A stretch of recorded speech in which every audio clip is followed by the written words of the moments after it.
Pernahkah Anda menurunkan ayat Quran tentang jadi suami yang baik? Kenapa nggak Anda turunkan ayat-ayat jadi suami? Ini jadi suami, ini jadi ayah.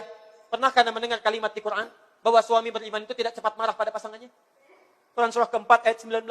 Ya ayyuhalladzina amanu, hai suami-suami merasa punya iman, la tarithun nisaa karha. Jangan wariskan watak burukmu kepada istrimu setelah kamu menikah. Dan turunkan bagaimana cara Nabi memahamkan itu. Bukan berarti setiap suami punya sifat buruk, tidak.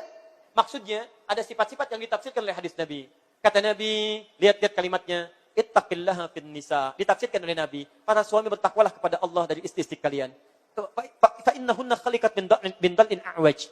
Karena istri-istrimu itu diciptakan di tulang rusuk yang sangat sensitif. Bengkok, tapi sensitif. Mau diluruskan, takut patah. Dibiarkan tetap bengkok. Apa maksudnya kata Nabi?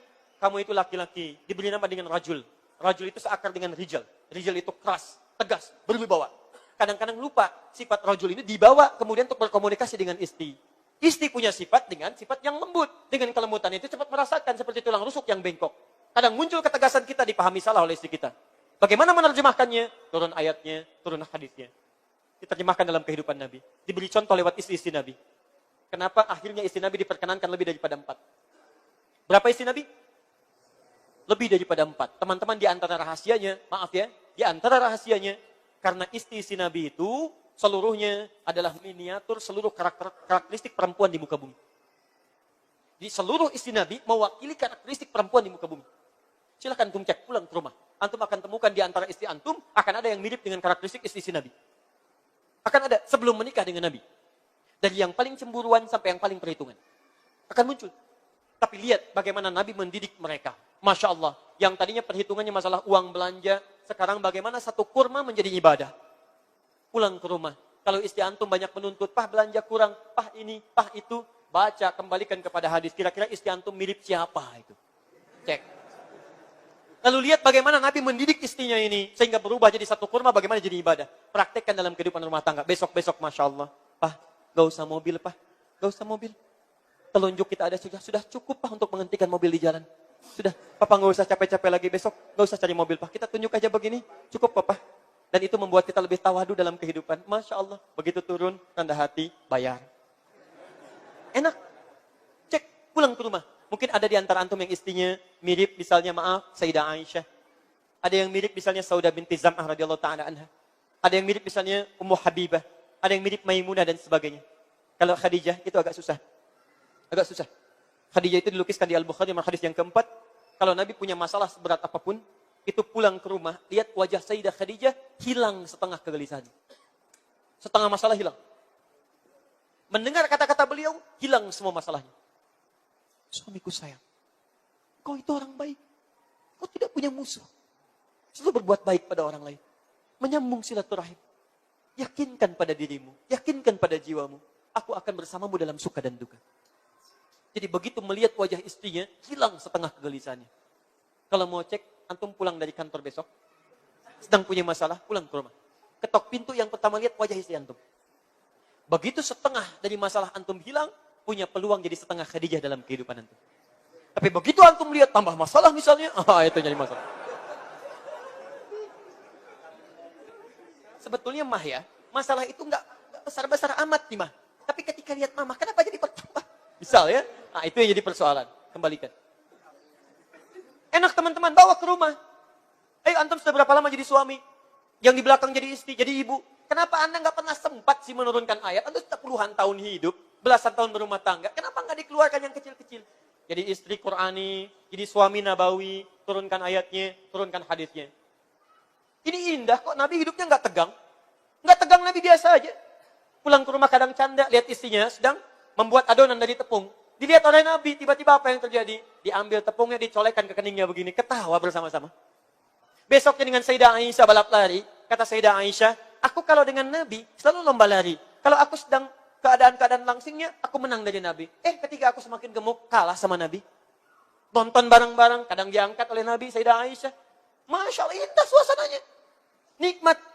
Rumah biasa-biasa, ruangan kecil, tapi indah dialami. Demi Allah saya katakan, setelah menikah dengan Nabi, dibimbing oleh Nabi, tidak ada keluhan dalam rumah tangga Nabi. Indah, nikmat, enak, nyaman. Nabi, Rasul, jamin masuk surga, bebas dari kesalahan, tingkat surga paling tinggi. Rumahnya RS7, ruangan sangat sederhana, sangat sempit sekali sehingga selonjoran saja susah.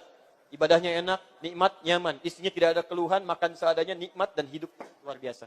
Antum Nabi bukan, Rasul bukan, surga belum jelas, amalan berantakan, hisab menegangkan. Rumah cukup luas, istrinya luar biasa, nyaman, tenang, tentram. Kenapa tidak mendapatkan apa yang pernah dicontohkan oleh Nabi? Bukan karena kurang pintar, mungkin kurang pernah membuka tentang alur kehidupan kita. Coba dicek lagi. Nah ini baru kurang senyumannya udah rame gitu kan. Dan yang paling saya tidak habis pikir. Tidak habis pikir. Kok bisa ada orang belajar Al-Quran, belajar sunnah, pulang ke rumah, cerai dengan istri suaminya? Ini menurut saya keterlaluan. Antum belajar apa ini? Dulu orang belajar ini pulang ke rumah jadi harmonis. Dinyambung, jadi senang. Yang kurang dinaikkan, yang lebih diturunkan. Seimbang di sini. Kok bisa orang sekarang baru pulang belajar Quran, belajar sunnah, pengajian Quran, pengajian sunnah, pulang ke rumah pisah dengan suaminya? Lebih baik mencari calon suami yang sunnah daripada menikah dengan laki-laki bid'ah. Masya Allah. 20 tahun berumah tangga. Antum ini kenapa? Heran saya. Ya, coba lihat baik-baik teman-teman sekalian. Barangkali antum salah belajar.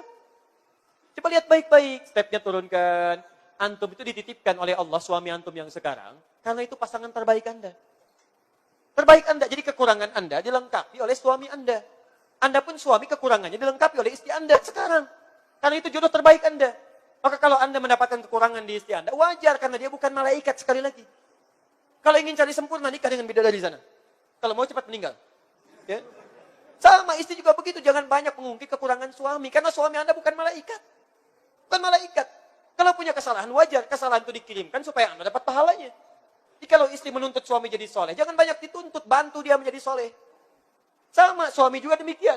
Kalau suami mengharapkan istrinya solihah, jangan banyak dituntut, bantu dia untuk menjadi solihah. Kirimkan guru yang terbaik. Dorong dengan kebaikan. Jangan banyak diekspor kekurangannya. Karena tidak ada yang sempurna. Demi Allah saya katakan. Kalau antum ingin mencari kesalahan, setiap hari akan ditemukan. Tapi kalau antum bersabar dengan kekurangan, setiap hari Allah akan berikan kenikmatan dalam kehidupan. فَإِنْ كَرِهْتُمُوهُنَّ شَيْئًا فَإِنْ كَرِهْتُمُوهُنَّ فَعَسَىٰ أَنْ تَكْرَهُوا شَيْئًا وَيَجْعَلَ اللَّهُ فِيهِ خَيْرًا كَثِيرًا. Kalau Anda temukan kekurangan yang membuat Anda tidak suka pada pasangan Anda, maka bersabarlah kata Al-Quran. Setelah Anda bersabar, Anda akan temukan di balik kekurangan itu ada keindahan yang telah Allah titipkan bagi Anda. Demi Allah saya katakan, bukankah saat Anda ada persoalan dengan istri dan suami, begitu selesai keadaan lebih tenang, lebih nyaman, lebih baik lagi? Allah kirimkan masalah bukan untuk rumah tangga Anda bermasalah, tapi supaya kehidupan Anda lebih baik dalam kehidupan. Nikmat teman-teman. Yuk, satu kali pulang ke rumah, duduk baik-baik. Kemudian renungkan dengan pasangan, sampai kapan kita akan seperti ini? Jauh dari tuntunan yang ini. Besok antum turunkan, tanyakan pada ustadz yang bersangkutan. Keluarkan ayat-ayatnya. Keluarkan hadisnya. Benar renungi bersama-sama. Pasang target. Bulan ini Al-Muharram masih tanggal 11. Saya punya waktu kurang lebih 19 hari. Untuk berlomba menjadi suami yang terbaik. Istri yang terbaik. Suami Qurani, istri Nabawi. Nanti lihat setelah 19 hari. Bedakan rasanya, rasakan bedanya. Pasti akan terasa bedanya. Akan lain kehidupannya. Ya. Paham? Alhamdulillah. Jadi itulah prakteknya. Turunkan ayat-ayatnya, hadirkan ke bumi, turunkan hadisnya, maka insya Allah kebaikan ini akan didapatkan.